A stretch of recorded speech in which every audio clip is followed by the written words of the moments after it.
Hey guys, so what I wanted to talk about today is something that I've talked about before, but it's been a couple years, and it's called the power stretch.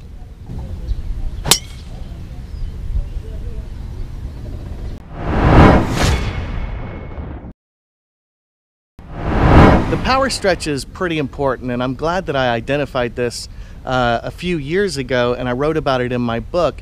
But the thing that's great is I've grown to have a greater understanding of it as I've continued to work on it. And essentially what I'm doing is I want to feel a stretch up my left side. This is very, very important. And the way I've described it in the past is my left hip to my left elbow. And I think that anatomically that makes a lot of sense, but now I'm actually thinking of it as an even longer stretch from the ground all the way through my hands. So once I start to reach the top of my backswing, as soon as my transition begins, then I feel that stretch start to go all the way up my left side, through my hip, across my left arm, all the way to my hands where I'm holding the club.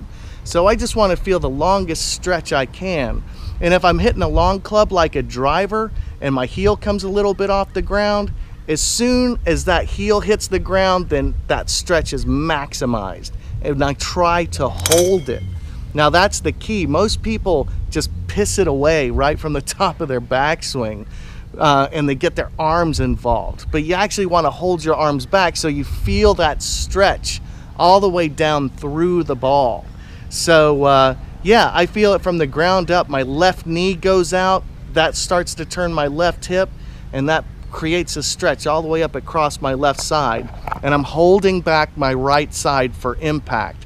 But boy, when I get down to impact, if I can hold it off, that's where I get the most smack.